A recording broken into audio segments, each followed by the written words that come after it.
All right, everybody, it is 9:30. We are going to open the Cooch County Board of Commissions, Koochiching Development Authority and Regulation meeting on July 9th, 2024 at 9:30 a.m. Can we all stand and do the Pledge of Allegiance, please? Pledge allegiance to the flag of the United States of America and to the republic for which it stands, one nation, under God, indivisible, with liberty and justice for all. Thank you, everyone. Our first item here is to propose agenda for the KDA meeting. Number one is approve proposed agenda, additions and deletions. Can I get a motion on that, please? I'll make the motion. Thank you, Commissioner McIntyre. I'll second. Thank you, Commissioner Hill. Can we have everybody's approval? Everybody in favor, say aye. Aye. Aye. Passed. Okay, second of all is to approve the minutes from the April 9th, 2024 meeting. I'll make the motion. Thank you, Commissioner Hill. Can I get a second? Second. Thank you, Commissioner Erickson. All in favor? Aye. Motion passed, 5-0. Okay, going on to financial business. We have to ratify the second half of the budget and allocations. I'll just read through these real quick. The KDA request. The Falls International Airport Small Project Capitals is $12,500. Voyageurs National Park Joint Powers Board is $15,000. That was paid on 5/10/24 by invoice. The KTI Operation Fund of $2,500 transferred by the journal entry. The KCDA at $30,000. The KEDA at $12,500. The City Grants International Falls $11,250. Rainier at $5,666.50. Little Fork at $6,750. Big Falls at $5,666.50. North Home at $5,666.50. And the City of Big Falls LMC for $3,500 for a grand total of $110,999.50. Paid on 6/28 except for Voyageurs National Park. Can we get a Motion to approve. motion to approve? I'll make. Thank you, Commissioner McIntyre. I'll Second? Thank you, Commissioner Hill. All in favor? Aye. Aye. Motion carries 5-0. Second one up is to ratify the payment of the VNP Clean Waters Joint Powers billing. Cooch County budget appropriations total for $202,167.50, and the KDA budget allocations of $110,999.50. Can I get a motion on that? I'll make the motion. Thank you, Commissioner Hill. Do we have a second? I'll second. Thank you, Commissioner McIntyre. Do we have any discussion on that? Hearing none. All in favor? Aye. Aye. Motion carries 5-0. Up next is to approve January to June accounting report, and we'll run in the C and D together and approve April through June paid invoice and vendor report.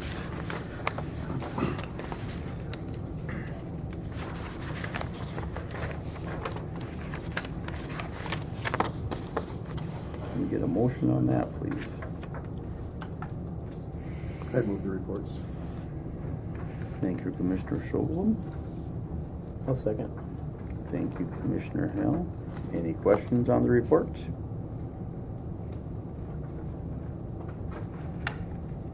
Hearing none, all in favor? Aye. Aye. Motion carries 5-0. New business. New business, I just want to make a report here that in September, we are going to be doing a on-site for the peat bog. The date will still be announced. We don't know the date on that yet down in Big Falls. For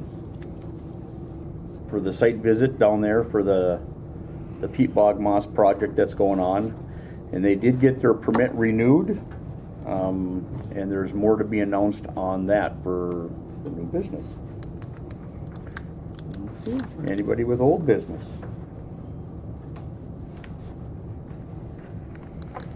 Hearing none. I'll take a motion, public comment. Anybody online or in person for public comment? Hearing none, I'd make a motion to adjourn. I'll make the motion. Thank you, Commissioner Hill. Do I get a second? Second. Thank you, Commissioner Erickson. All in favor? Aye. Aye. Motion carries. Thank you, Commissioner Hunt. Moving on to regular county business for July 9, 2024. The first item of business is to approve the proposed agenda with additions and/or deletions. I don't believe we have any either today. So we would accept the motion as presented. I'll make a motion. Thank you, Commissioner Hill. Roach. Oh, Excuse me. well, I'm second. Thank you, Commissioner Roach. We'll get this straight. Yeah. Thank you, Commissioner Hill. Any discussion on the agenda? Hearing none, I'll call the question. All those in favor signify by saying aye. Aye. Aye. Opposed? And motion carries. Next up is to approve the minutes from the June 25th, 2024 regular meeting. Minutes look good. I'll move. Thank you, Commissioner McIntyre. Support. Thank you, Commissioner Hill. Any discussion on the minutes? Hearing none, I'll call the question. All those in favor signify by saying aye. Aye. Aye. Opposed? And motion carries. Next up is financial business. Chair would accept the motion on items A and B. To approve a June summarized payment listing and approve June payroll and ACH payments. I'll make the motion. Thank you, Commissioner Hill. I'll second it. Thank you, Commissioner Roach. Any discussion on the payments or the listings? Hearing none, I'll call the question. All those in favor signify by saying aye. Aye. Aye. Opposed? And motion carries. Next up, next items, item C and D, to approve courthouse claims and approve highway claims. And we'll put those together as well. I will make the motion. Thank you, Commissioner Hill. I'll second it. Thank you, Commissioner Roach. Any discussion on the claims? Hearing none, I'll call the question. All those in favor signify by saying aye. Aye. Aye. Aye.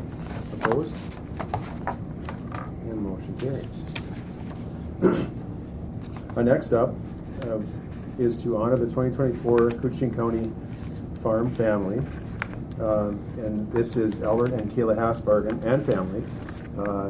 And I'll just read what we have here, and then I'm gonna pass it off to the folks here that be. But Albert Hasbargen Sr. purchased the first piece of the family's northern Minnesota farm in 1946. He and his family raised sheep, cattle, and crops. They also logged in the wintertime.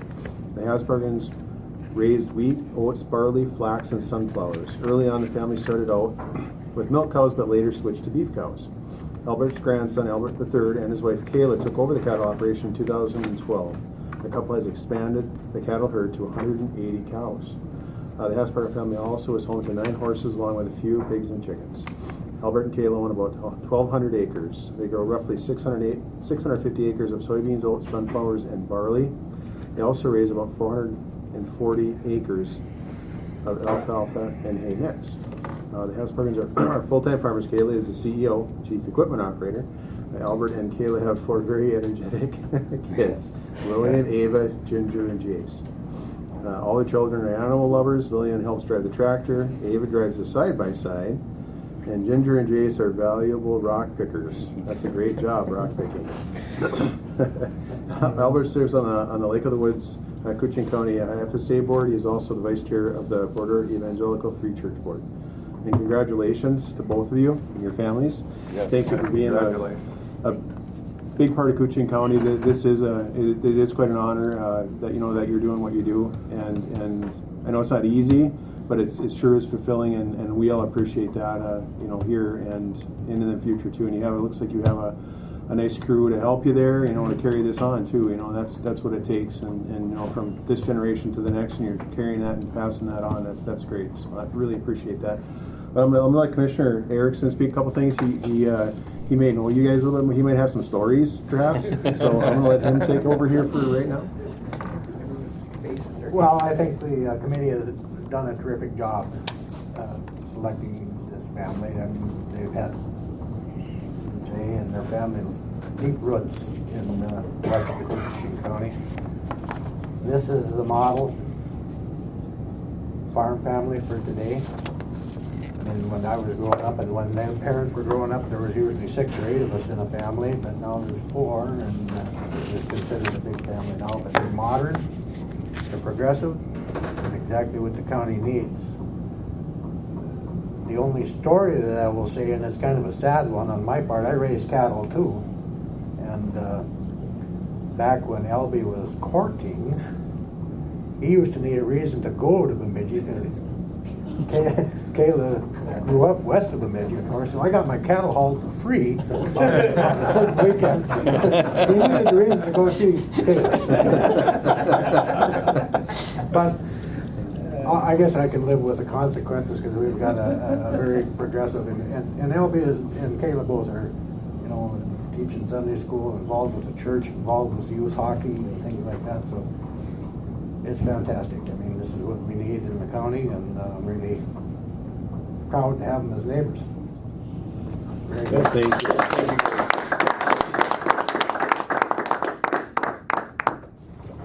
All right. Very well. Thank you to Aspargan family. Thank you, Commissioner Erickson, for presenting too. Appreciate that. Next up here is to consider approval of a board activity, a strategic capital planning meeting. And Adam maybe knows a little more about this here. We're just kind of looking at the future a little bit here on this. Yeah, we just talked, I think at the last committee of the whole, about more of a formal session about capital planning for the next 5-10 years and what direction the board wishes to go. And part of our budget process this year, each director is forecasting any capital needs for at least the next 5 years, and that way we'll have those results to review and any other things that the board wants to discuss, and that way we hopefully can better map out and prioritize initiatives for the county into the future. So hoping to have maybe a 3-4 hour session of discussion on that, and possibly some presentations from some of the directors on those things, and that way we can go into the budget season kind of knowing what's coming in the next 1 or 2 years, and then what may be coming down the road with those pieces. So I did throw out a date of August 26th. It's a Monday. Thinking we could meet in the morning.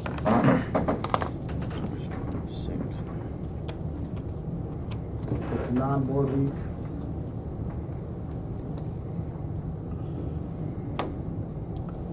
But certainly open to other ideas.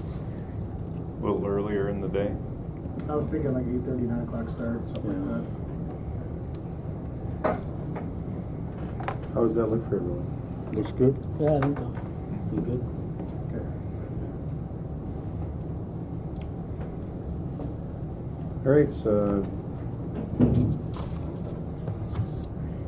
recommended action is to approve board activity for strategic capital planning meeting on August 26, 2024 at the county boardroom at 8:30 a.m.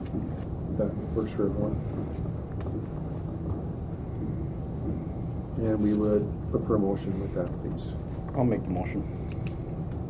Thank you, Commissioner Roach. I'll second. Thank you, Commissioner McIntyre. Any discussion? Hearing none, I'll call the question. All those in favor signify by saying aye. Aye. Aye. Opposed? And motion carried. Next up is to appoint a commissioner to negotiating committee. We have 4 contracts open at the end of this year. we're looking for someone to represent the board on that committee. We had some discussion of it, but Chair would accept a motion for who is interested and who would be willing to sit on this committee. It'd probably be somewhat of a time commitment, I would imagine, as we'd be meeting with 4 different groups, I believe, 5 different groups at the same time, kind of rotating all this type of deal over the course of sessions. So I would anticipate, well, we're gonna have some pre-meetings too, so we'll probably start meeting here end of the month or early August. Yep. And then moving into negotiations. Don't have dates yet, but I'm thinking get a couple of sessions in before the end of the year, November, December time, and see where we go from there. Yep. This usually coincides with budget season, obviously, too, because this is going to affect next year's and years after. So just kind of how it works. And I'd like to get it, get going on it. The earlier we get going on it, the sooner we can get it done. So hopefully we can have a decent timeline. And the last time there was the wage adjustment and the schedule had changed a little bit, so it did go over. And thank everyone for their patience with that process. I know it's somewhat painful here and there, but we did get through it, and now we're kind of on track with that. So this hopefully go a little bit quicker, a little bit sooner, I anticipate. So anyway, I've been looking for a volunteer appointment to serve on that. Don't everyone jump at once. Y'all looking at each other like.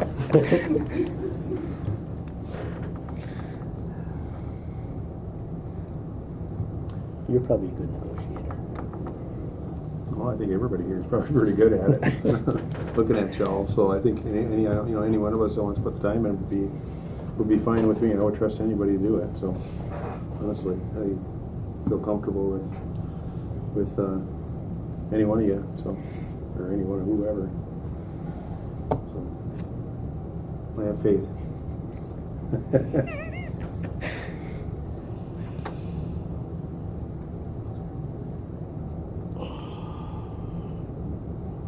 You might as well do it. You want to do a vote, a silent vote? Okay. No, we'll accept the motion, and if we want to have an alternate, that'd be fine too. If someone can't make it, that would be.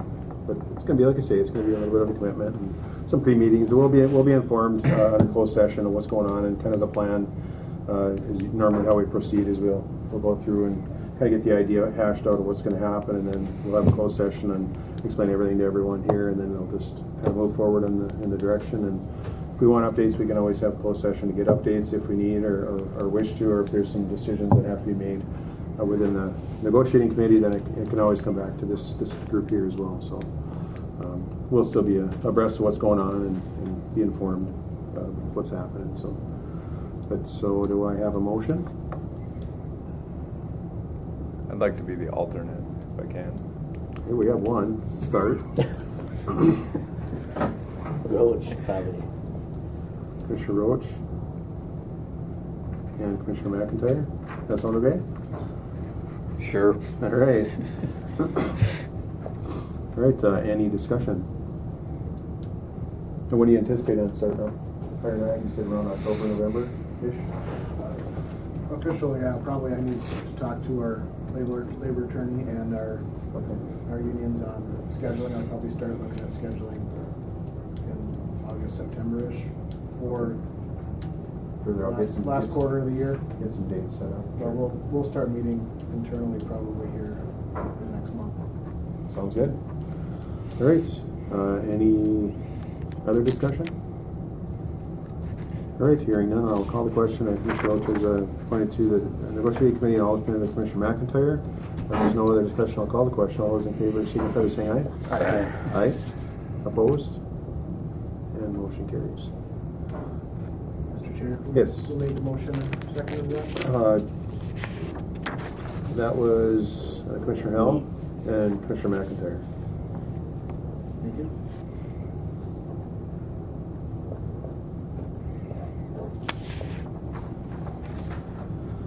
Next up is to consider approval of the tower space agreement.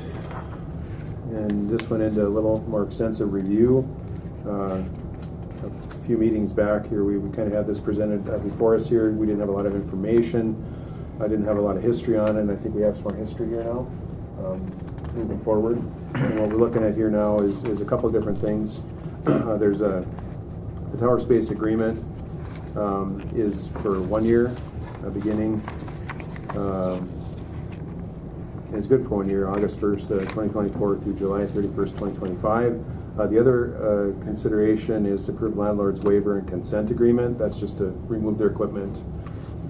If this goes south, if the contracts are null and void, or if there's any type of a change, they'd have the right to enter the property and remove their equipment, obviously. So if they're going to put it's their equipment, that's what they purchased, and what they're approving is the lease for that tower, as well as them right of access to remove the equipment if the lease is ended for some reason or other. So, and this is a 1 year permit. We're going to review this along the course of the next year and kind of look and see what we can do here too. I know we sure would be nice to have some tower space here and there, and I don't know what works with some of these other things. There's consideration of having cell service. I don't know if these two can cohabit on the existing tower or not. So some of those things we'll hopefully be able to get some time to look into. So we'll have separate motions on these here. The first would be to approve the tower space agreement with Coastal Television of Minnesota LLC effective August 1st, 2024, and also to approve a board chair signature. I'll make that motion. Thank you, Commissioner Roach. I'll second. Thank you, Commissioner McIntyre. Any discussion on the lease? Sounds okay? All right, hearing no discussion, I'll call the question. All those in favor signify by saying aye. Aye. Aye. Opposed? And motion carries. Next up is consider approval of landlord waiver and consent agreement. And that will entail, let me read it off here.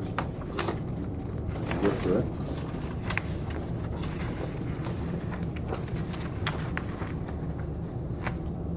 This recommendation here is to approve the landlord waiver and consent agreement with White Horse Capital Management, Coastal Television of Minnesota, as lender to be available to retrieve collateral equipment off our tower in the event of coastal default within the lease.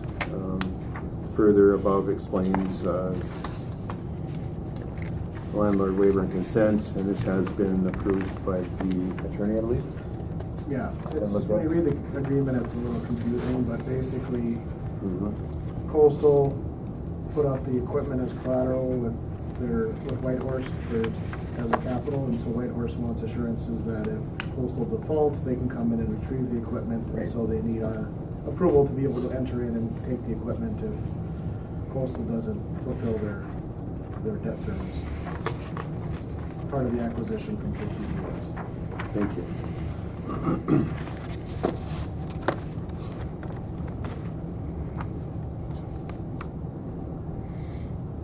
I'd make that motion. Thank you, Commissioner Roach. I'll second. Thank you, Commissioner Hill. Any discussion? Hearing none, I'll call the question. All those in favor signify by saying aye. Aye. Aye. Opposed? And motion carries. Thank you. Next up, we have Auditor Treasurer to consider approval of election appointments. We have a list of folks willing to serve. Yes, yep, I have that in your materials. In the past, they've always just had the motion be just approved with the list to be maintained at the auditor's office. Actually, I think the board needs to look at the names just for transparency and for the public. I think it needs to be out there, especially in this environment that we live in now. Jason did bring up one question about if someone is going to be on the ballot. That is something we watch for. If any of these judges are on a ballot, they absolutely cannot be a judge at the precinct in which your name is on a ballot. They can actually work at another precinct if they're not on the ballot, so that is something that we do watch for and monitor as well. And then it does allow for approval for me to appoint additional judges should we run into an emergency situation where we're short people.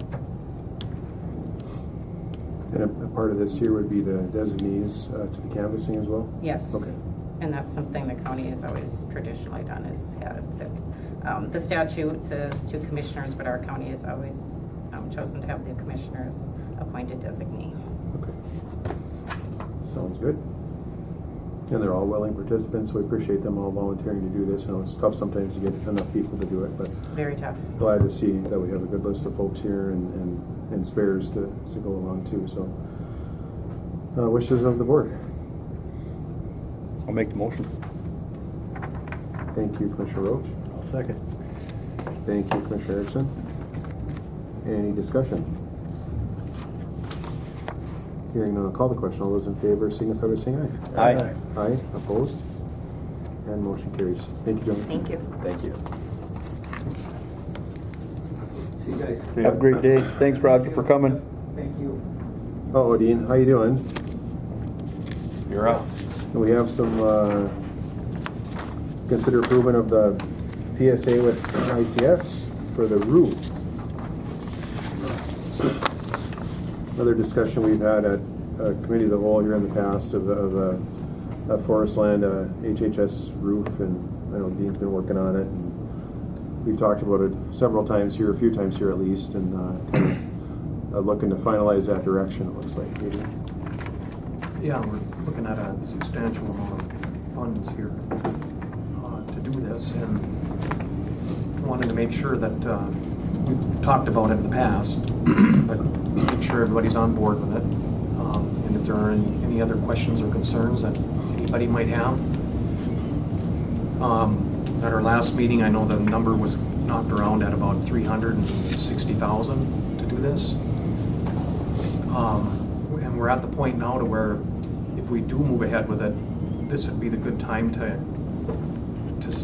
take the next step, because we're at the point of design, and so with the improvements that are going to be done over there, it'll take those people some time to be able to put all this together, and then so that we can get this thing out for competitive bidding come the end of the year, and so that we'll be set up for next spring, and we'll be on the docket to have it done as soon as the snow leaves or whenever they start rolling on stuff. So yeah, outside of that, and I know that there was some thoughts on doing just the roof and not the other water control that was going with it, but then according to discussion with ICS and their team that has looked at it, and they said that it really wouldn't be the right thing to do without doing it all at the same time, to take care of the thing 100%. So I know it's a lot of money, but there's a lot of people over there that when it does start to leak, I get the heat on it. So what am I doing about it? And it's that and the other thing. So they're generally pretty good over there. You know, everybody there is very nice. So. Well, I think you've done a great job holding it together over there too. I mean, I know you've been up there annually fixing here and there. Yeah, I walk the roofs every spring, every fall, and I've done numerous patches myself. I get the EPDM stuff out of Menards and take care of the rips and tears that I can see and find, and just to keep things going. Not only that roof, all these roofs. I've been on top of all these roofs doing the same thing. So. No, and that's good. And like you say, it only leaks when it rains or when the snow melts. But you know, around here that happens pretty regular. So, and I do appreciate everybody being patient with it too. I know it's a process, you know, and finding the right direction is always nice too. So, and I just kind of up to the comfort level. I think, you know, we've had everything assessed so far as what the roof can handle, and it's well built. It sounds like put a tank up there and it'll be fine. So it's a sturdy building and stuff. So it's, you know, it's not like we'd have to be worried about that at least. So, but it is a substantial cost too. So, and thanks, Steve, for all the work on getting to this point too. I know this has been going on for the better part of a couple of years here. So, but. And to keep in mind too, like we had discussion. You're going to put a lot of money into a building. Sends the message to everybody that maybe we're going to stay there for a while or not. But then, in the same sense, you got to have a roof on it to be able to do. If somebody else is going to use it, they're going to check it out and want to know the history on all this stuff. So it's a tough deal. Yeah, I agree. I think it's it's a good investment, you know, and it does give us some flexibility too. It gives us flexibility to stay if we need to stay or want to stay for a duration of time. It's a good investment, and it's also a good investment to if we don't want to stay. I mean, obviously, I think we're committed to being in that building for a while with everything else that we have going on. So, you know, it's definitely going to have to be done. Something's going to have to be done. So, but you know, moving forward, you know, it'd also be nice to see a solution here too to the problem. I mean, that's if you're going to put $150,000, $200,000 into a roof, you might take that extra step and try to mitigate how you run that water off the roof. Yep. too. I think that makes good sense, and keep it off the brick and the fascia and, you know, some of that stuff, and the sidewalks, especially where people are walking, try to control it a little bit better at least. So, and this was a second option too. An option earlier discussed was internal drains, which was out of reach and really, you know, quite expensive, it sounds like. So, but this will give us an opportunity to keep the water off the front there, and, you know, and when the time comes, or if it needs to get done, then you'd have at least have some good area, good palette to start with if you need to do sidewalks or anything like that. So windows and stuff, you can't have the water running down the front of the windows. So, but anyway, it's yeah. So I mean, I guess it's any. You want to add anything, Dean? That's pretty much it. Would this be put into this year's budget? I've got money budgeted for it this year. However, I think we probably utilize some of that funding for this when they put it all together and make the bidding packets and things like that, the engineering and all that, if you will. Some of that money can be used to pay that before we roll into next year. Okay. And then I'll do a fresh budget amount for it for next year to cover it. So we're looking this year. Then for this year, we'd have around the 41,000 to get this thing up and going, and with a potential of engineer estimate of 339,500 for the re-roof and the redo of the slope and stuff. So, and that would be next year. That would okay. But we would be kind of approving for this year would be the moving forward with the 40,986, and then the scope of what that's going to bring for us, and then the potential of cost is 339,500 for next year. So, he's on the same page with that.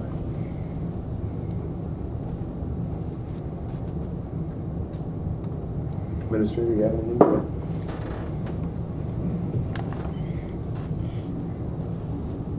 Well, so with that, I'll turn it over to the vote.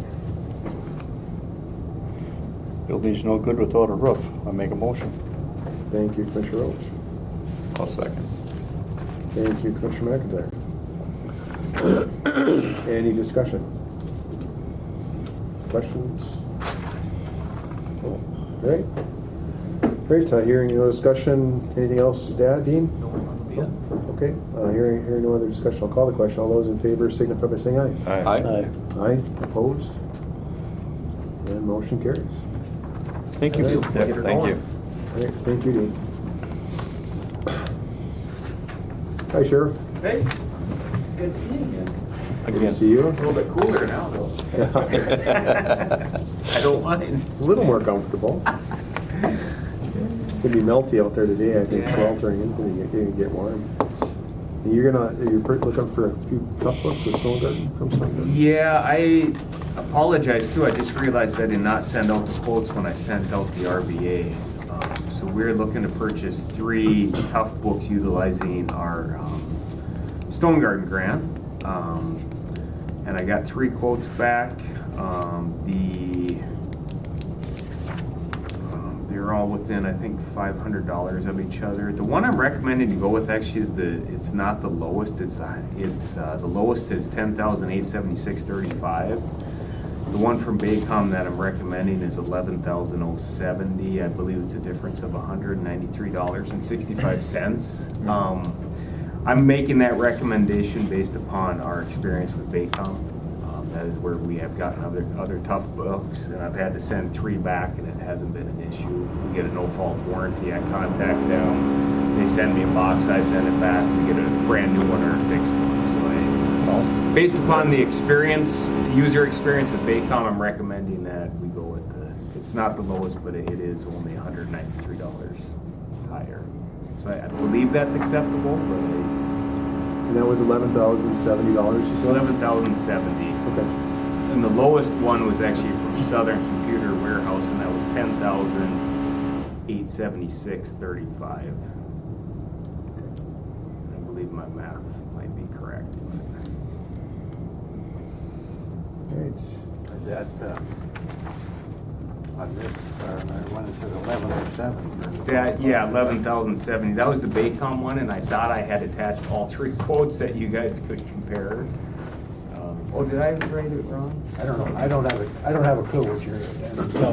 Yeah, that's It's $11.07. Yeah, by multiple, it should read 11,070.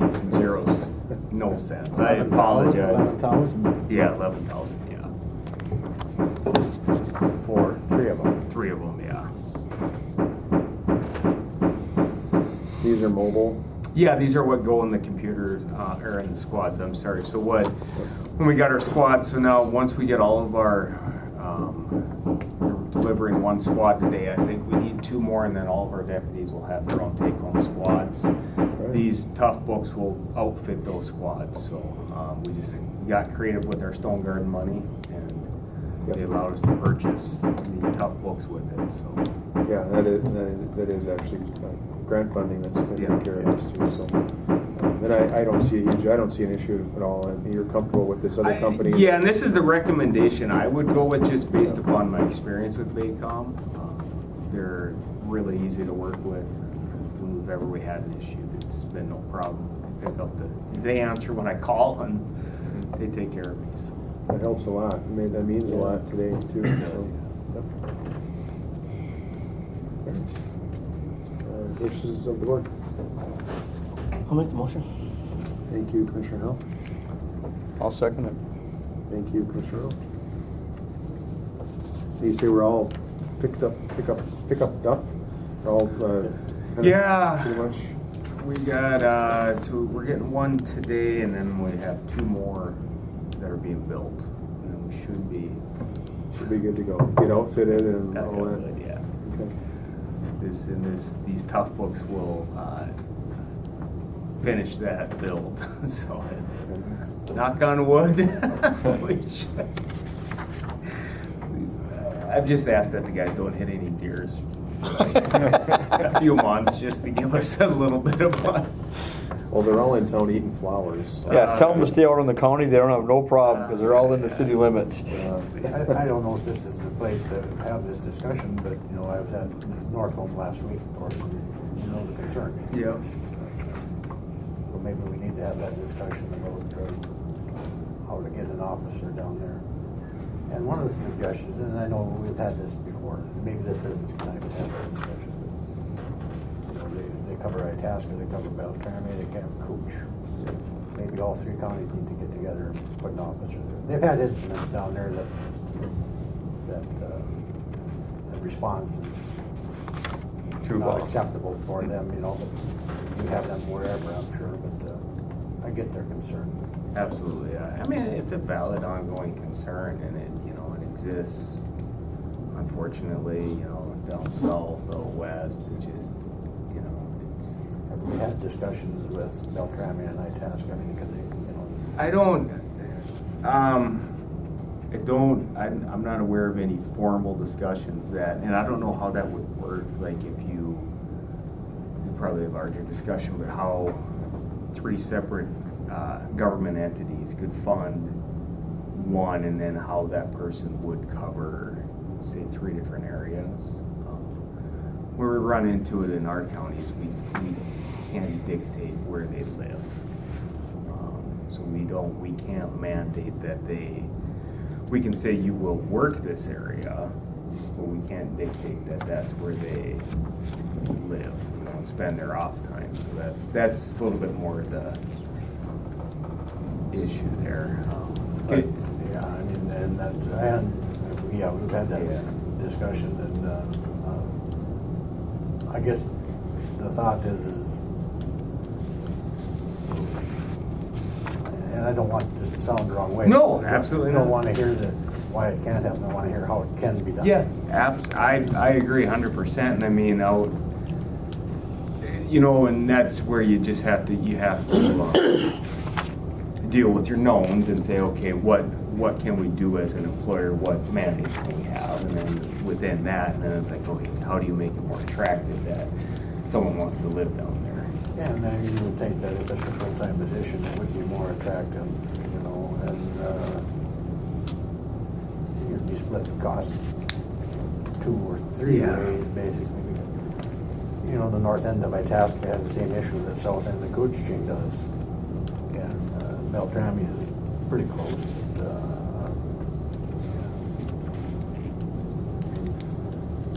yeah, some of the incidents they were talking about is, they get a lot of traffic through there. I think the traffic count was 1,200 a day, is what they were telling me. Could be, depending on the, yeah. And it was more on actually number 1, but that has to be because of Main Street there. I would think so, yeah. Highway 46 gets a lot of traffic, and so you know, along with that comes things that happen in every community, but more so there maybe, or the potential. But it's probably a discussion at that time, but it's a thought. Absolutely, yeah. No, I think it's worth the discussion. There's always, I mean, discussion. And to look at what we can do. Part of it's putting pressure on the state too, because those are state highways that run through there, and we just don't have the trooper coverage that we used to. It's just a known fact. We have 2 troopers in our entire county. Yeah, and that's one of the incidents they brought up. There was apparently something on there that the participants in the crash or whatever it was, I think the rear end or something, they were talking about, sat there for quite a long time before they got any response in any direction. So. That's lack of troopers. We always put pressure on the state, try to get us a little more help.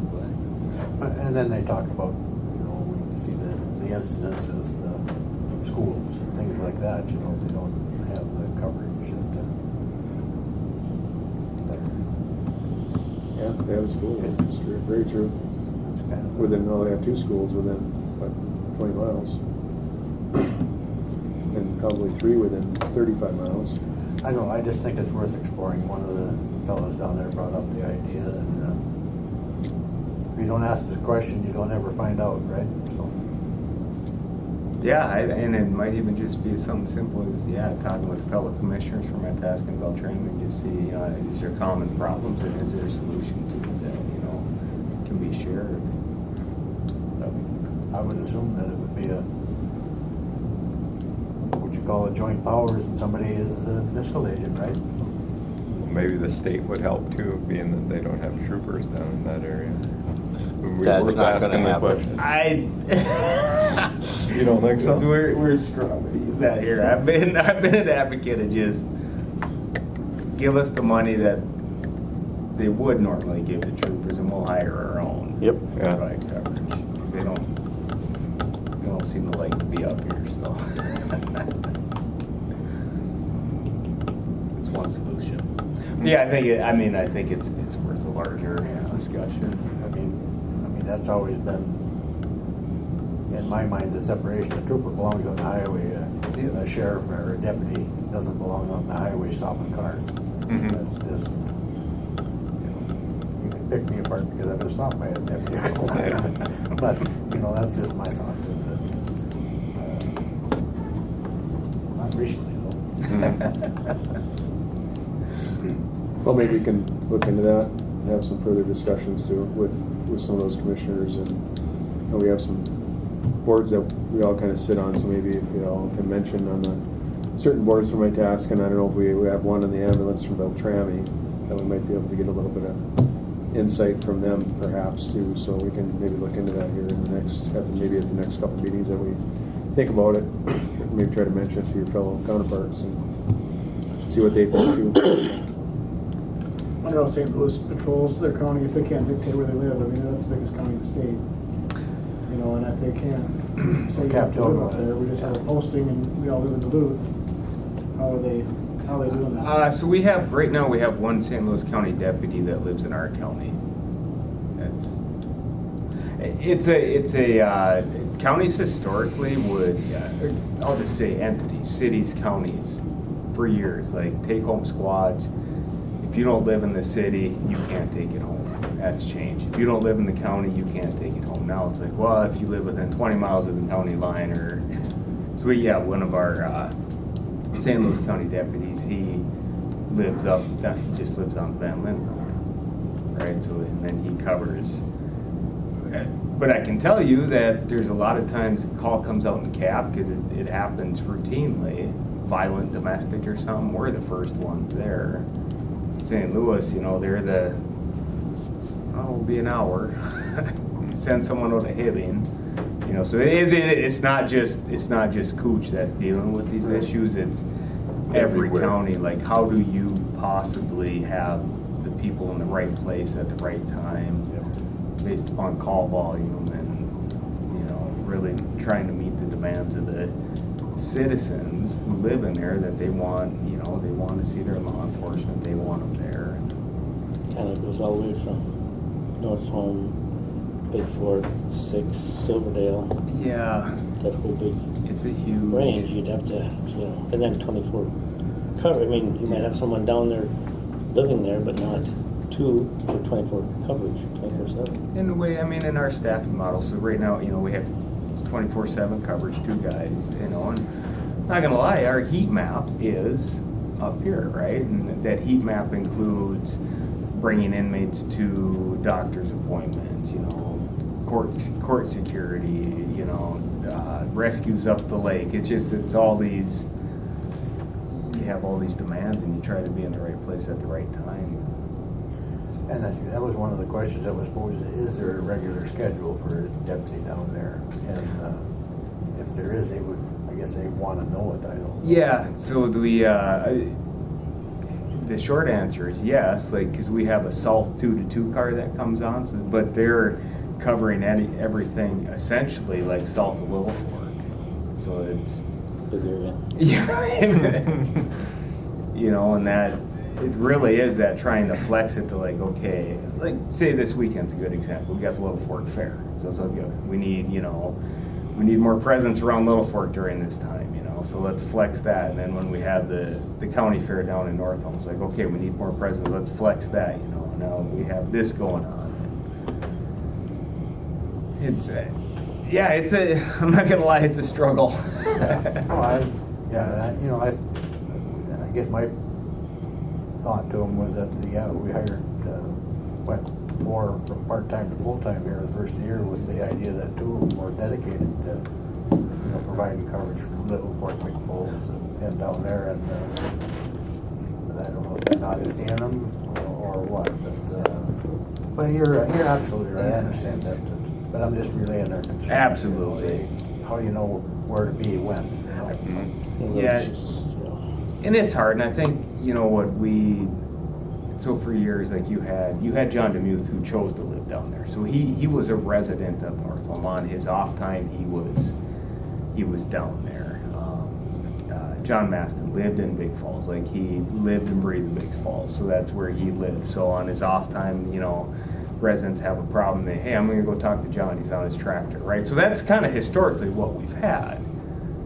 And now, just through transition, so now we don't have anyone. So in a lot of ways, some of these communities feel abandoned because they don't have a deputy living there. It's not that we don't provide police protection, it's just they don't have that, hey, I'm gonna go, just down the road, talk to my neighbor. And It might be as simple as, instead of selling these used patrol cars, you put one on down there. And there's a little town out in North Dakota that every time I go, oh crap, there's a cop there. Yeah. Well, there's nobody, it's been there for since Maybe, yeah. 1950, yeah, no, It works. it's a good play, yeah. I'd look at it, park it on the other side of the street on the way back, I'd be like, oh, there he is again. But, Yeah, it's Has North Home ever had a city, like a sheriff, like a chief, like Black Duck has a one? not that I'm aware of, not. I'm not, not that I'm aware of, I knew they had a deputy down. When I was on the school board, Ron Linder. Yeah, Ron Linder, Was yeah. the deputy down there. And he's the one that'll poke you most often. I haven't seen him. I'll see him probably at the fair, probably if he poking me, but, Yeah, and I've talked to Ron, so now we have, and it just depends, because so now we have a deputy Chadman. He lives in Big Falls. He lives right outside of Big Falls, which is great.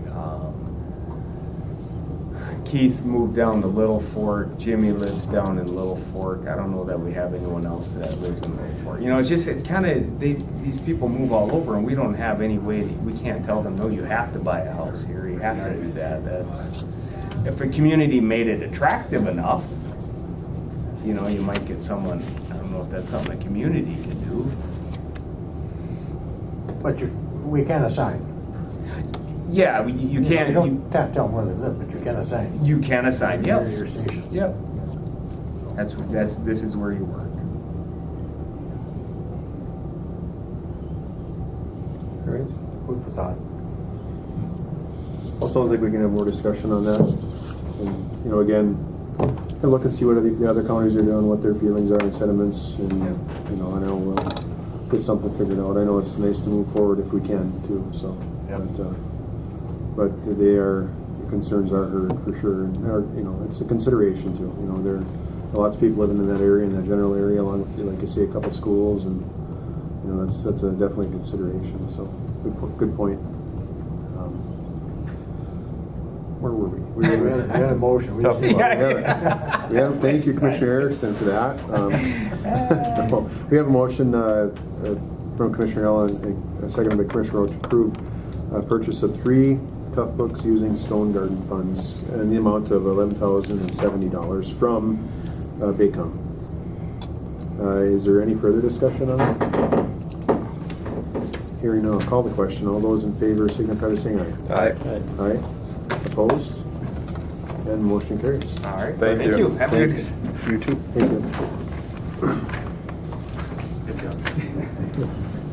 We're back closer to schedule. Yes, we are. I was thinking, you know what, that's all right. We're a little ahead, so,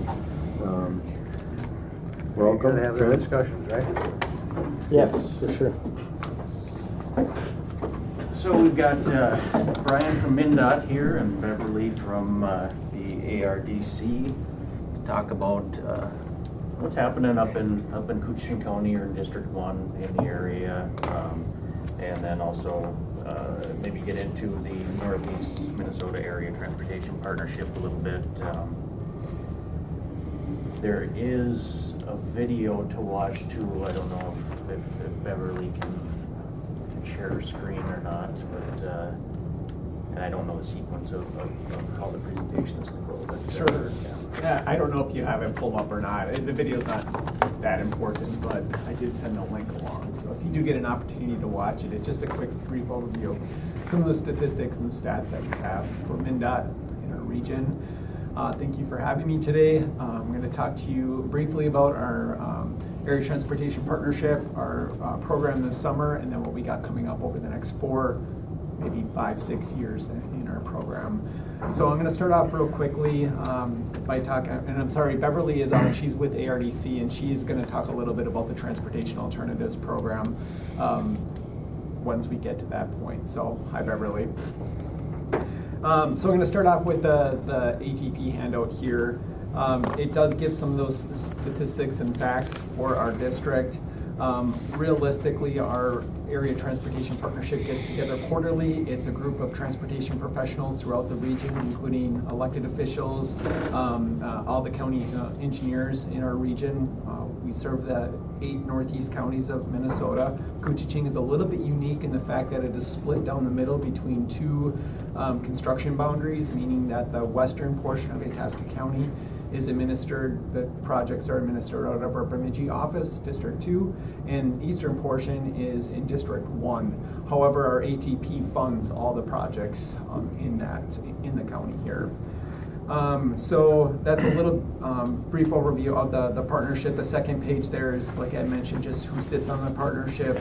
Commissioner Ricky Roche from Koochiching sits on the partnership, and also Trent is actually our vice chair. He'll be moving into chair next year, so I appreciate your assistance with that and putting together the agendas and so forth.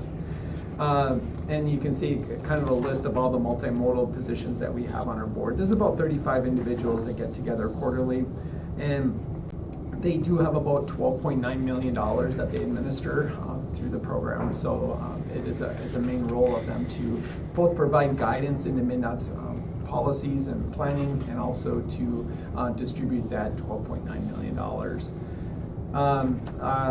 The next page, page 3, is a little bit about the funding. All of our federal funds that come to the state of Minnesota, we need to list in our state transportation improvement program. It's a 4-year fiscally constrained program. So anytime a county or a local receives federal funds, we need to make sure that that project is listed in that plan for Federal Highways Administration. And once it gets into that plan, and also MnDOT, it really our commitment to the public to deliver that project. So if you see a project in that 4-year plan, we are going to do our darndest to deliver that project. Not necessarily always within that budget. It does fluctuate. However, it is our commitment. So this year we're adding fiscal year 2028 to the program. 25, 26, and 27 have been pretty much stable. We added 27 last year, we're adding 28 this year, and next year we'll solicit for 29 projects. Page 4 is just a brief overview of the process. I won't spend any time on that. I'll let you review that on your own.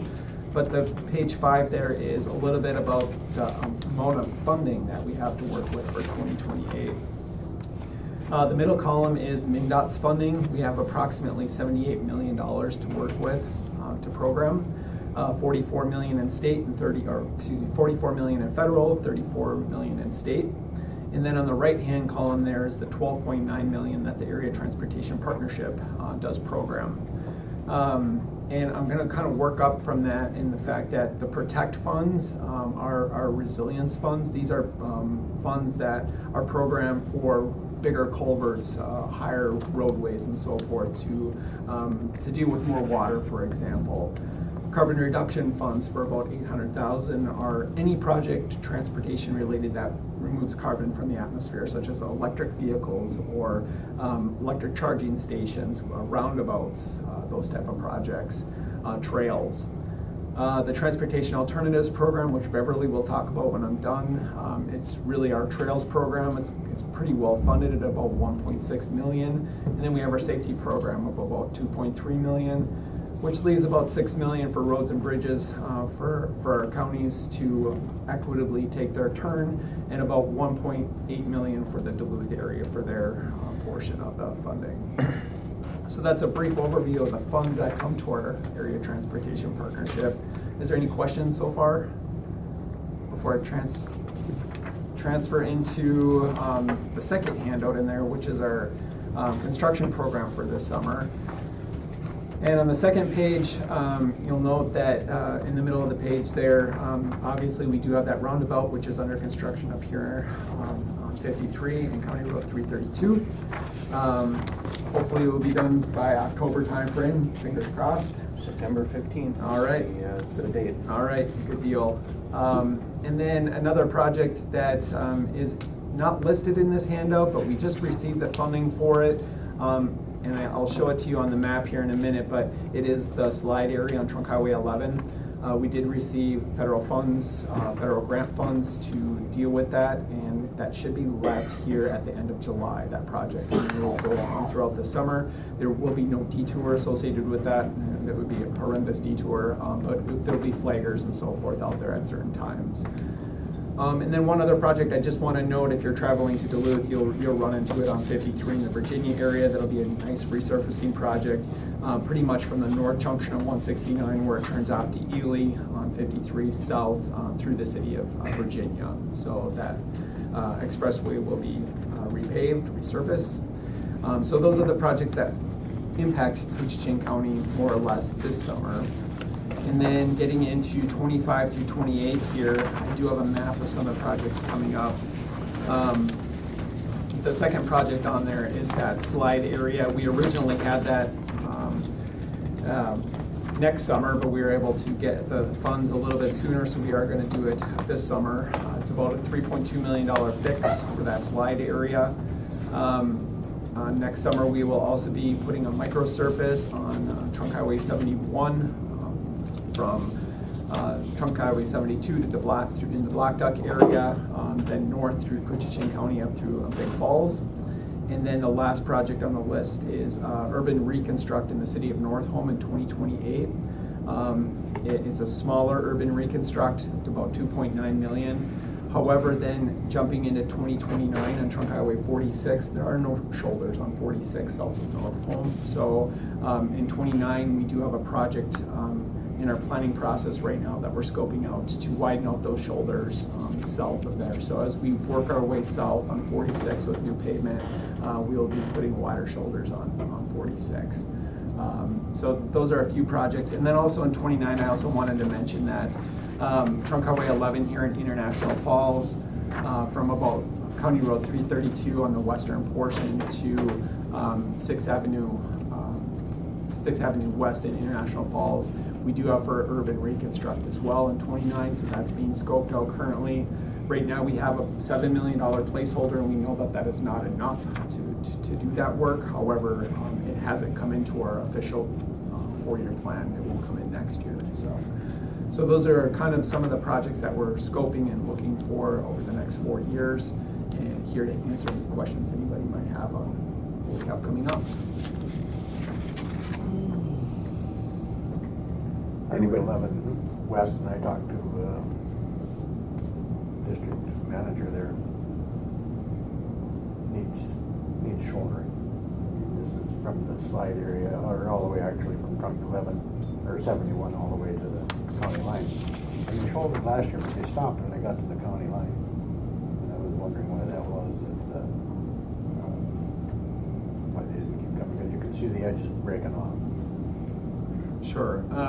Well, at the county line is a funding boundary.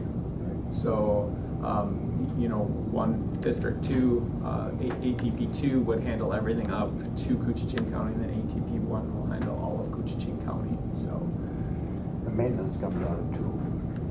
yes, it does. Dwayne told me that it wasn't an issue with funding, so I'm wondering where the hang-up is. And it just struck me as odd that they quit when they got to the county line. Okay. And it was a maintenance project, or It's a shouldering, they shouldered 72. like And- with gravel off Yep. the edge? Oh, I'm sorry. Okay, Yeah. I was thinking you were thinking pavement shoulder. Okay. And Highway 11, Okay.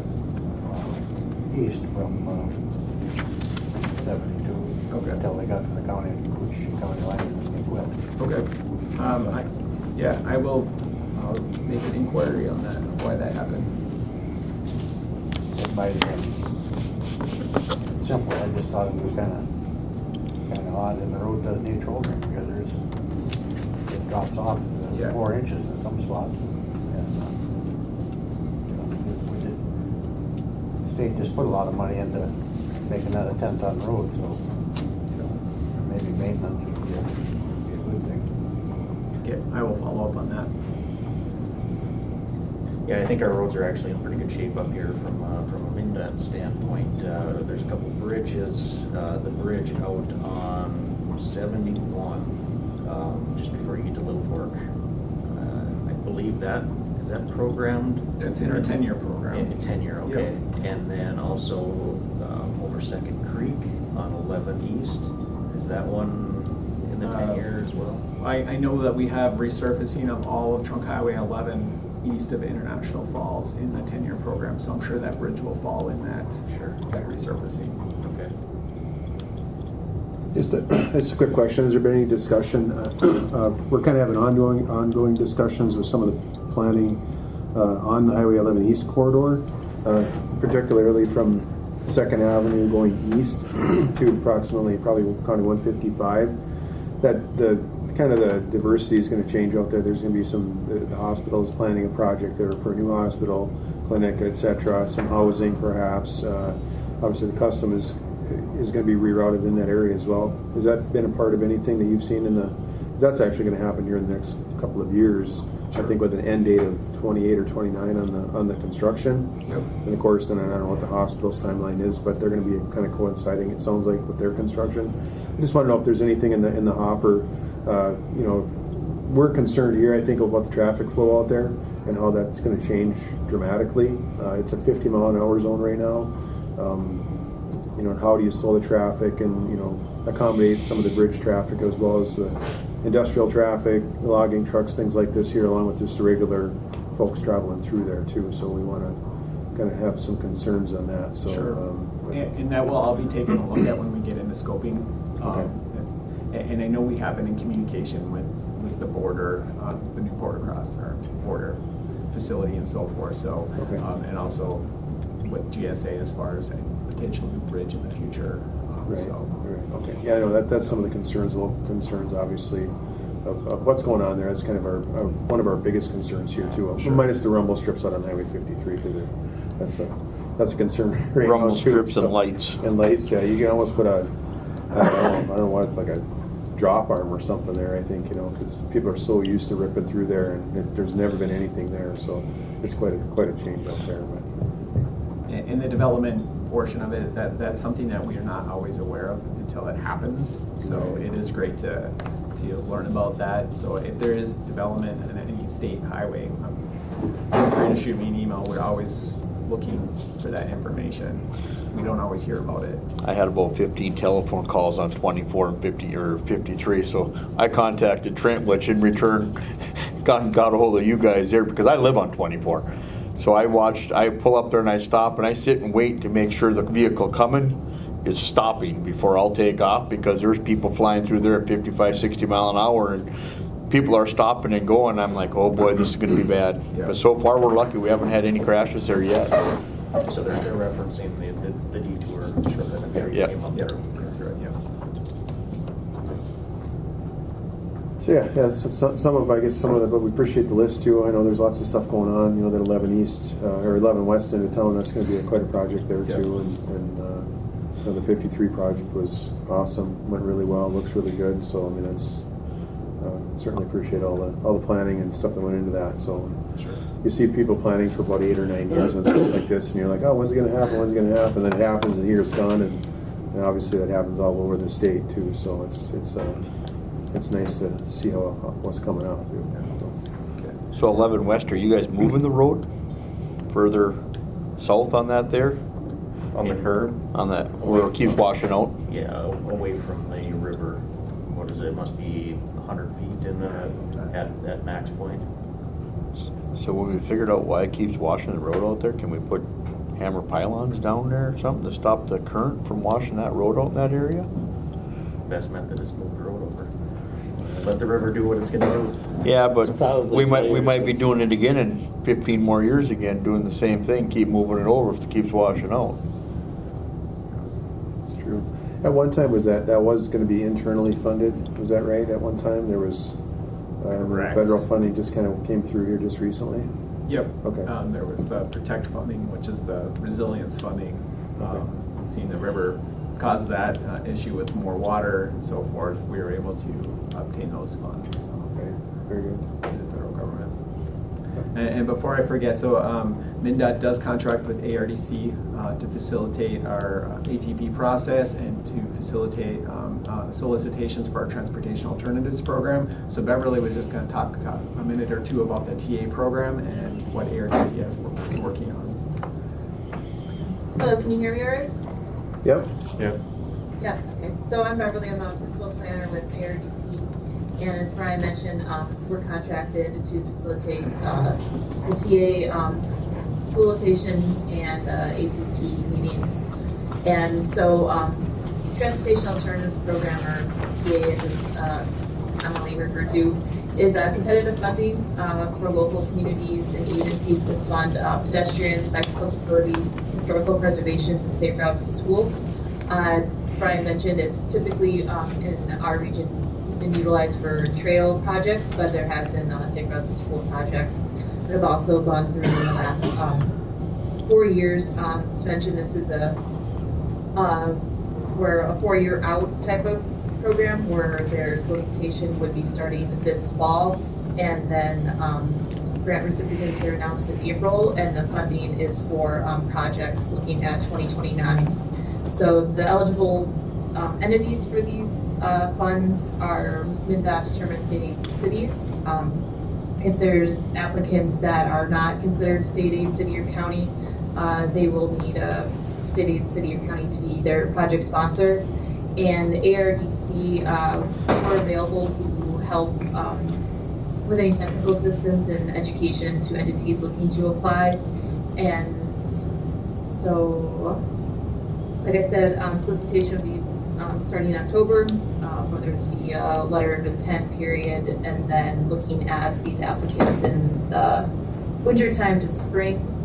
On the back of this is listing of the recent grant recipients, and I don't see any more recently for Koochiching County. Maybe I'm not recognizing something that is in the county, so that's just something to think about moving forward in October if you have any projects that would be fitting the TA solicitation. So are there any questions?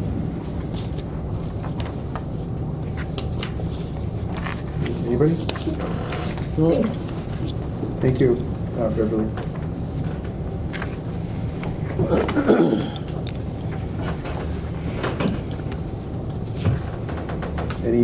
Anything further? I don't have anything else. Highway 6, is that gonna ever get shouldered? I mean, they repaved it and it's good, but you know, that's one of the wickedest roads around, right? Yeah. It's just swamp and water, and I know it's a big job, but is there any thoughts? 15 years out? At this, first of all, our long-term projection for our pavements is in really dire. We are at our peak right now. This is the nicest pavement you will see, probably maybe in our lifetime. We're really going to struggle to hold together our pavements coming up. Our projection and so forth, and our forecast is just it's pretty dire. So at this point in time, we're really struggling to do safety type projects and shoulder widening. They're extraordinarily expensive because you pretty much have to reconstruct the entire highway to get those Especially shoulders across the out swamp. and through the wetlands and so forth. And even if the environmental rules will let us do that, in some cases they won't even, won't work. So right now we are picking and choosing where we do that. We're trying to hit our highest ADT routes right now, as far as where the most users are, where we're having the most crashes and so forth. 6 is not boiling to the top. 46 is a little bit higher on our radar, and we did have a project in that region, so we were able to push some dollars for it. And just an 8-mile widening of those shoulders is $20 million. 20 million For 8 miles. Yeah. So we're not, I mean, that includes the payment and so forth, but it's very expensive. And you saw our budget for MnDOT for our entire district. We have $78 million to work with. So when we do 8 miles of shoulder widening for 20 million, that really hurts our pavement other places in the district as far as not being able to get to it. So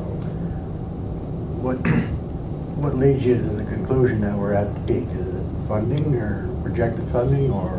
Inflation, funding, and needs coming up.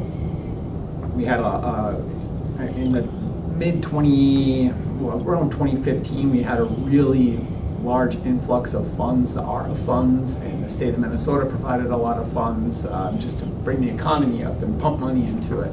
And so we got a lot of money back then. So our payments, have been pretty good the last 10 years.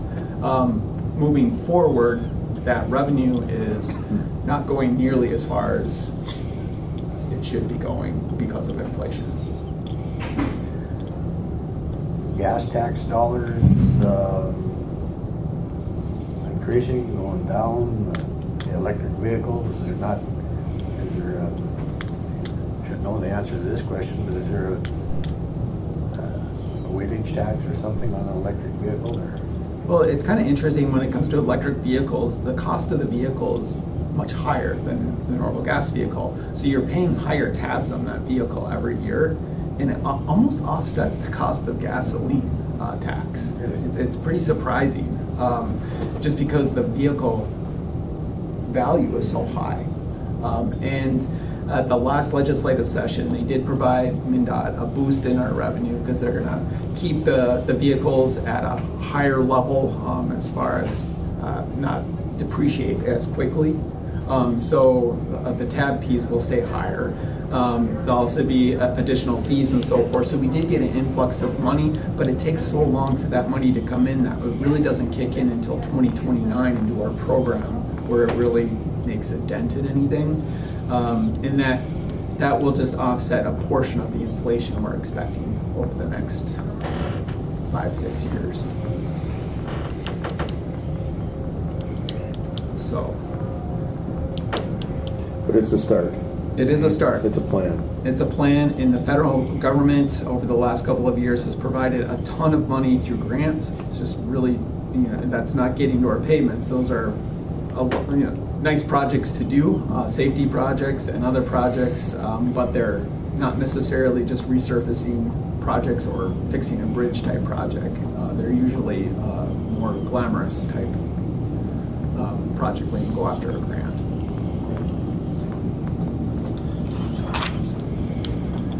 Well, we certainly appreciate you, planning this out and Sure. giving us an update too. And I know you'll go to every county and hear, some of the concerns, but there's so much money and there's so many projects, and I think we all understand that and appreciate everything that you're doing too. So, but yeah, anything we can do to help that funding cycle or funding mechanism, I'm sure we all have ideas on how we can get more funding out onto the road. So, we certainly would express that to our representatives too, to continue to fund roads. That's all we got up here. I mean, that's big part of our commerce is with roads. So, but appreciate you coming up. Yeah, thank you for having me visiting with today. us. So, and thank you, Beverly, for hanging thank out with you. us today. Appreciate it. Thank you very much. Thank you. Anybody have anything else? No? Okay. Well, thank you much. Brian. Thank you. Yes, sir. Thanks, Trent.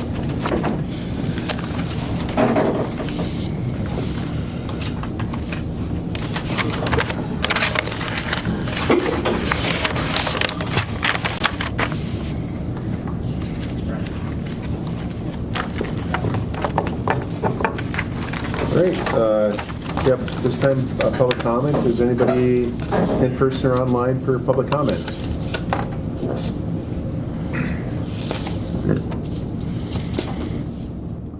No public comments. Roundtable committee updates. This is something new that we've kind of added to our agenda, just from different perspective. If we have any information to share about some of the committees that we sit on individually or a part of, that we would give just a brief update. This is kind of something that, just give the public a little bit of information if there's something going on. We don't hear about all the good stuff that's going on and all the work that everybody's doing on these committees. They don't make the paper necessarily, and or even some of the concerns of those committees that we can bring to this here. So, if we have anything today, we certainly can share it.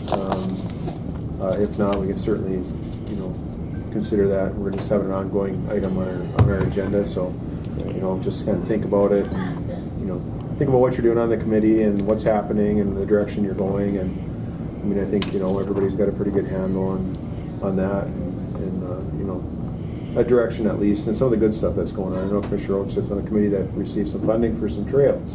Yep. Which doesn't sound like a big deal, but it's really that there's going to provide some commerce and some travel, inter-county travel, and opportunities for business and recreation that we didn't have before that. So that's always a good good point to note out of things like that are happening, or concerns or appreciation of some of the stuff that's going on. So anything that you bring, you certainly can to this. So, and how it affects us really does affect our region to a certain extent when these committees that we sit on. So it's kind of a lot of teamwork goes into a lot of this stuff too. It isn't just a one or two person deal. It's tens of 20s of 50s of people that are doing this work. So That committee is the ATV Joint Powers Committee. Yep. And they are actually helping right now work with the Frozen Waters Act that Voyageurs National Park is pushing up the lake. And they are doing legislation. They've been down to the state. They've had speakers. They've been going through the whole thing. And it sounds like the state of Minnesota and the DNR have actually got attorneys involved with this here for the frozen water rights. So this is going to be an ongoing battle where the Voyageurs National Park wants the frozen water rights, saying that it's an extension of land. And you got the people that are saying, no, it's not an extension of the land. So it's going to end up in court. It's going to be a big deal. I mean, that's going to, everybody's livelihood up in this area, in the Cooch County and Voyageurs National Park area, is going to interrupt everything. So, and that all runs through the ATV Joint Powers Board, basically out of Virginia. It's major. Yeah. Did they get some money for the trails? Are they extending them? Are they? We haven't got. They got IRRB money, which will bring the trail all the way up to Cap Togama. Okay, that's where. Okay. That's where, and from Cap Togama, we got to find out different roads, because we really don't have any way of getting to the people to International Falls. We run out of county roads and everything else coming from. Basically, we can get to Ericsburg. Once we get to Ericsburg, we're done. We have no way unless we can figure out a route to get them from Ericsburg to International Falls, which would make a complete loop, because you got the Blue Ox Trail. Right now they can run all the way up from the North Shore to Duluth to Ely, all over the thing, and get to Lake Cap Togama. And at Lake Cap Togama it pretty much comes to an end. So we have to get from Lake Cap Togama to International Falls. When we get to International Falls, we got the Blue Ox Trail. It'll take you all the way back down to Bemidji, Kellier, Mizpah, everywhere else in between. You'll be hitting off on the trails, and you can get on county roads and run the county roads. Our main thing is from Cap Togama to International Falls is our hang up, and that's what we're working on. And we don't get IRRB money for that, so we have to find the funding through different sources. So we're trying to get the funding for the campground on the Blue Ox. Yes. Yep. Well, then you did get some funding for that, correct? Yep, Even that's though there's some, some matching funding that we're looking Which for? fits right in with the ATV Joint Powers, because you get the snow, or the four-wheelers and stuff. Well, that's a stopping point on their trail where they can stop and spend a night. Big Falls, they can stop. They got campgrounds down on the other side of Mizpah, I believe it is. There's a campground somewhere down there just before Bemidji on the left, right on the main trail. I mean, there's spots. They got all this stuff, and it's just anywhere we can get people to bring in money into the community, and travel is absolutely a necessity.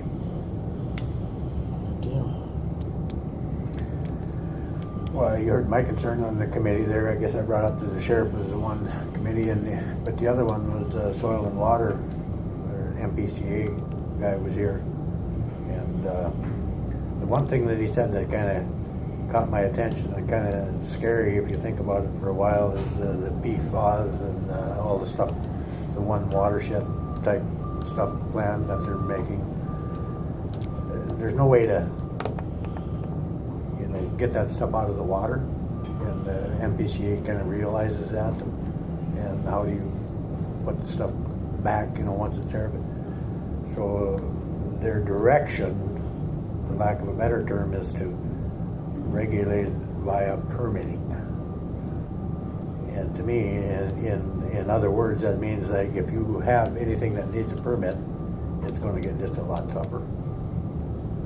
You won't be, the materials. And this is just he didn't say that. This is just my mind jumping to conclusions that going forward, permitting is going to be more of a problem than it is right now. Maybe not on everything, but certainly on anything that impacts or could potentially impact water or environment, I suppose. Absolutely. Anybody else? Just a little blip on the VNP Joint Powers. There was a presentation in Cap Togama about the VNP Joint Waters sewer system down there. Total of about $52 million total. for that area to get to the 3 different areas that are left there to look and consider. Ash River is kind of on the docket for funding, more funding in order to get that project up and running. Captogama obviously needs some funding as well. So these are ongoing, and keep in mind these are projects that go over years, not just a couple of years. They go over sometimes 7-8 years before you actually get the funding to do this stuff. So there's a lot of perseverance that has to happen. But Island View up here is a good example. Crane Lake's a good example. Captogama has some already. They're looking to do more. And Ash River, they really need the funding down there as well to get that up and running. There's a lot of folks there that go into that area in the summer, and maybe not so much in the winter necessarily, but you have a lot of snowmobiling opportunities, and and when you have the weather for it, you get in there too. But they have a lot of summer people that live there, and there's quite a large group of people that go down there in the summertime. So they definitely need to have some consideration for that. So, but yeah, that's about it. I think on one of the technology committees, we're looking at kind of vetting the towers. The one that we just kind of looked at, beyond that one tower that we approved today, there's I don't know how many we exactly have in the county, but we're just trying to kind of sort those out and see what coverages we can get for cell service off of those towers, and then consider other areas where there could be possible towers for more coverages. And then the end game there is to kind of get a package of sites and then present it to a vertical limit or some type of a tower company that would be considerate of building this, and then obviously work with the provider to provide the service to get the coverage up. So that's the end game. Obviously it's a long way to get there, but that's kind of a part of that. So, but that's all I got for committees. Crane is done, right? Pretty much done. Yeah.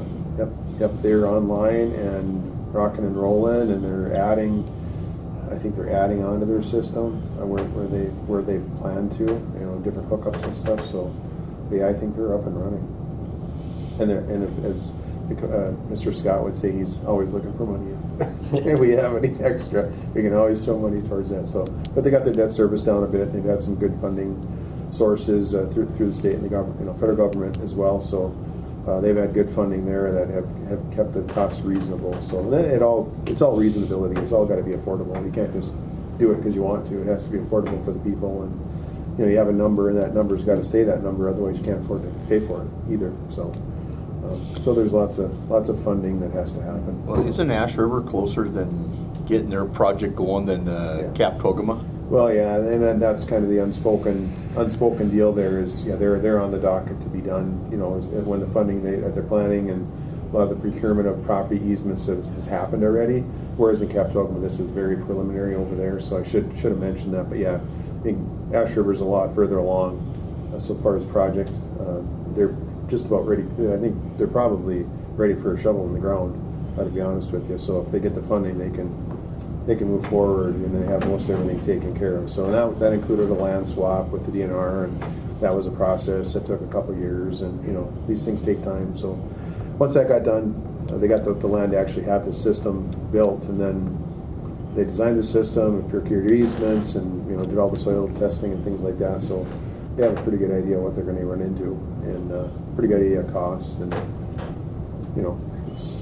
it's important. The folks out there, I think there's 6 full-time residents. I think every one of them's got to be on the sewer board, so to make the board. So they have a sewer board there as well, and most of the residents that are there are part-time residents, you might say. So and a lot of tourists too. It's kind of a jumping-off point to get onto Captogama. So, Commissioner Roach, you're on the KDA, right? You got appointed. Is that? I had a question. I don't even remember where it come from about fiber optic that was going west. They plowed in fiber optic that it was just exclusive for the state to use. Somebody asked me the question the other day about, is there more going out there, and is it commercial, available for commercial use? Do you know anything? Didn't we have? I think it stopped. They had a thing where they had to stop in certain area because they ran into archaeology. So it came to a dead stop out there just past the junction, I believe it was. Is that, who is that? I believe that was Paul Bunyan, wasn't it? Paul Bunyan, yeah. Okay. So you have Frontier and you have Lumen on the other side. You have Frontier and Lumen. No, you're on the KTI, aren't you? Yeah. Okay. We've been trying to, and we have met with Lumen a few times actually, and we had them kind of warmed up to the idea of getting some service out there because they were awarded some RDOF monies, which is a federal grant. But it's so funny because you have a 10-year window to get this stuff done, and what do you think happens? What happened 10 years ago to 10 years later? Well, everything changes, right? So that's the problem, I think, too, is that they have a goal here. You know, let's say it's 25 over 3 or 2. Well, that's nothing nowadays. I mean, you would use that at your house probably. If you have your grandkids come over and get on devices, you'd gobble up all that space, which 25 upload or download and 2 upload, well, shoot, that'd be gone right away, you know, and you didn't have more service than that, I guess, is, you know, there it comes from the west, you know, up to that's basically my place. Yep. I don't remember what I was asking, though, but so am I hearing that they're at a standstill? How long have they been at a standstill? Well, they were awarded probably 3 or 4 years ago, and they have a 10-year window to get these projects done into these rural areas. So they have a time limit to use this funding. Now, if they don't do it, I would imagine that they would lose the funding. So what we did through that group is we did talk to Lumen, and at the same time is coordinated with the DEED program, broadband, Office of Broadband, kind of a joint effort of getting fiber to the home. So we'd get a grant from the DEED, and that would cover, I think, 50% of the cost to get fiber to the home. But you got to get the provider to get the fiber to the property in the first place, and that's the issue. I think that we could probably swing, you know, getting that 50-50 thing is what we had here before, and where the property owner would pay however long. If you have a mile-long driveway, they only pay for half of it, and you pay for half of the other half. You know what I mean?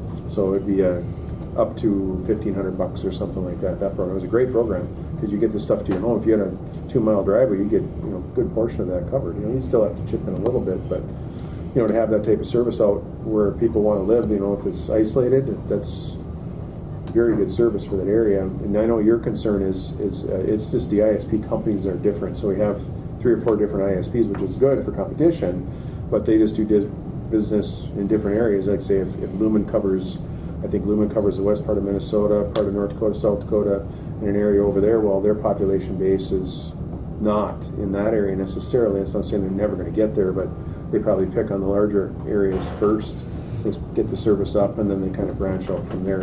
But going back to the idea of the service limits and the service requirements, that I believe that should be adjusted as we go along, because 10 years ago, the service needed 10 years ago is a lot different than the service needed today.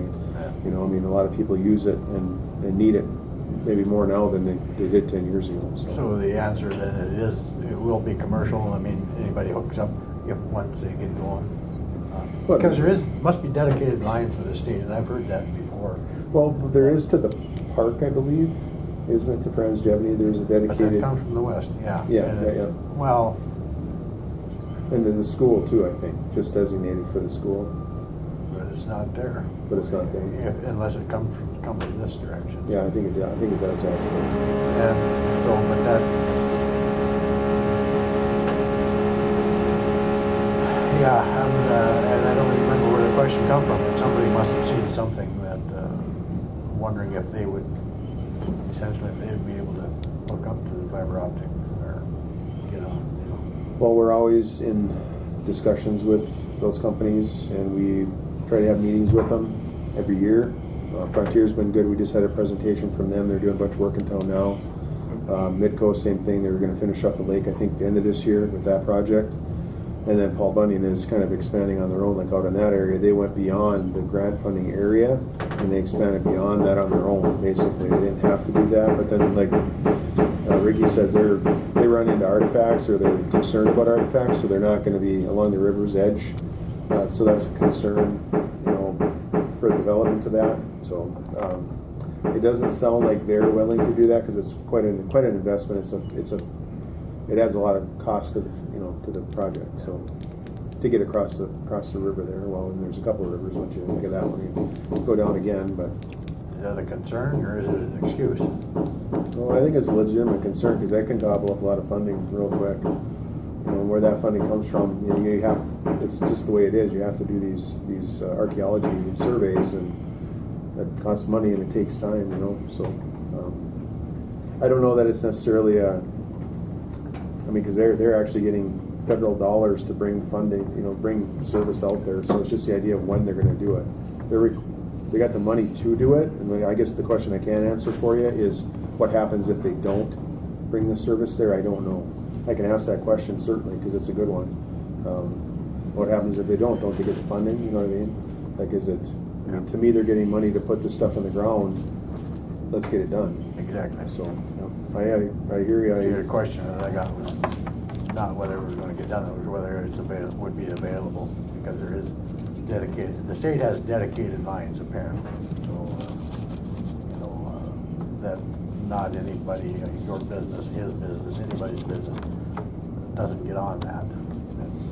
Well, I've heard they stop like the driveway before a certain person's driveway. They're literally just 500 feet down the road to get to this next house that would use the service, and they stop. And everybody should have coverage. That's just part of the whole plan of getting this broadband everywhere. So that's part of it. Is the RDOF area is the avenue to get it in the rural areas, and that includes, it's not just out there, that includes out in the Ray area, all over. I mean, it really is. They're going to go down Ray North Road.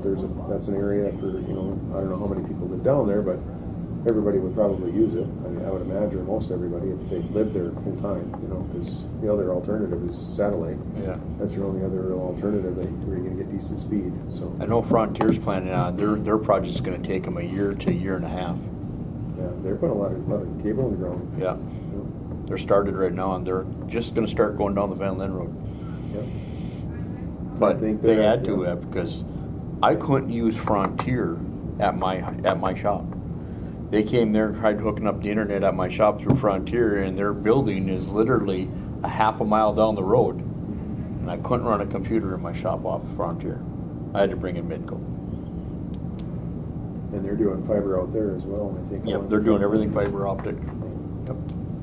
That's good on that business corridor like that. That's a good deal to have that.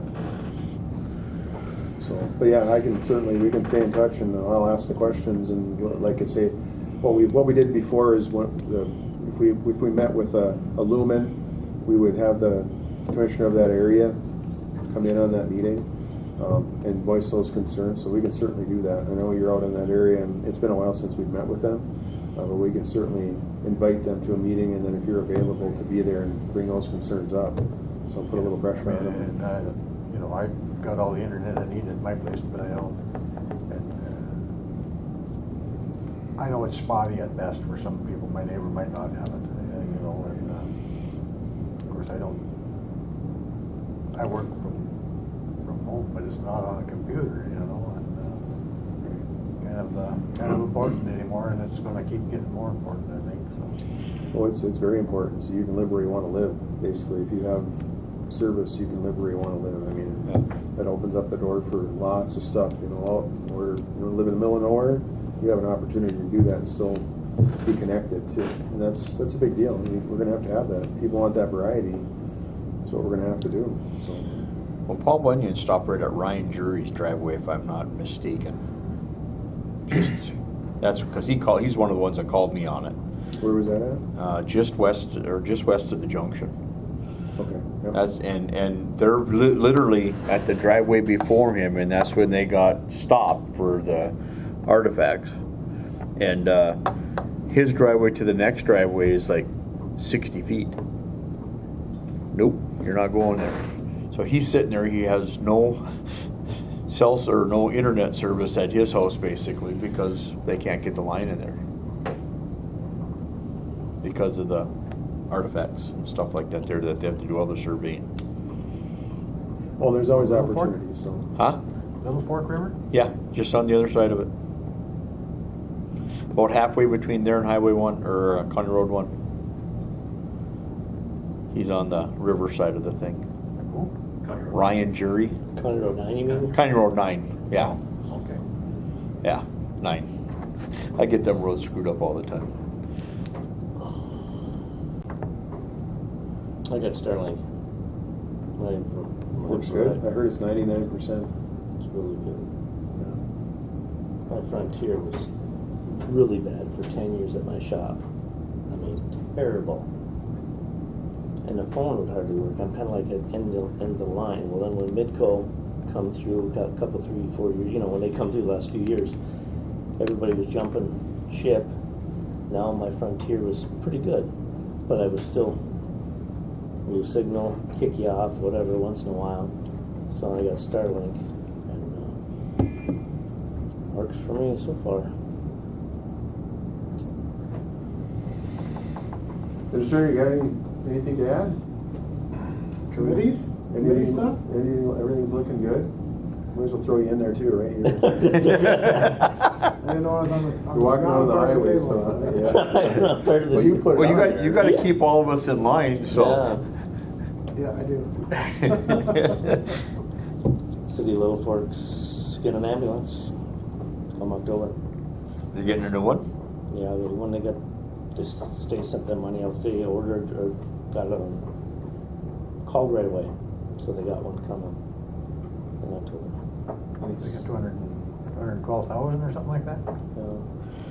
So how can they get an ambulance for 212,000 and across the road it's 375? No, it is that they just have some monies and they're coming to the board too also, and they're trading theirs in the same price. I mean, I think they're still 350,000 no matter who you buy them from.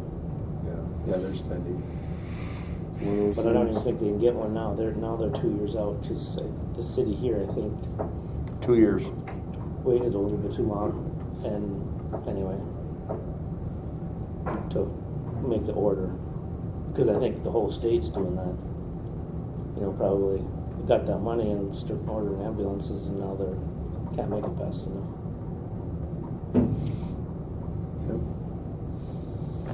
Anything else? I'm good. All right. I'll make the motion. All right, thank you, Commissioner. I'll second it. Hill. Thank you, Commissioner Roach.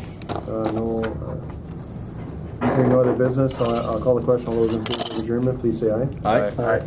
Opposed? And we are adjourned. Thank you.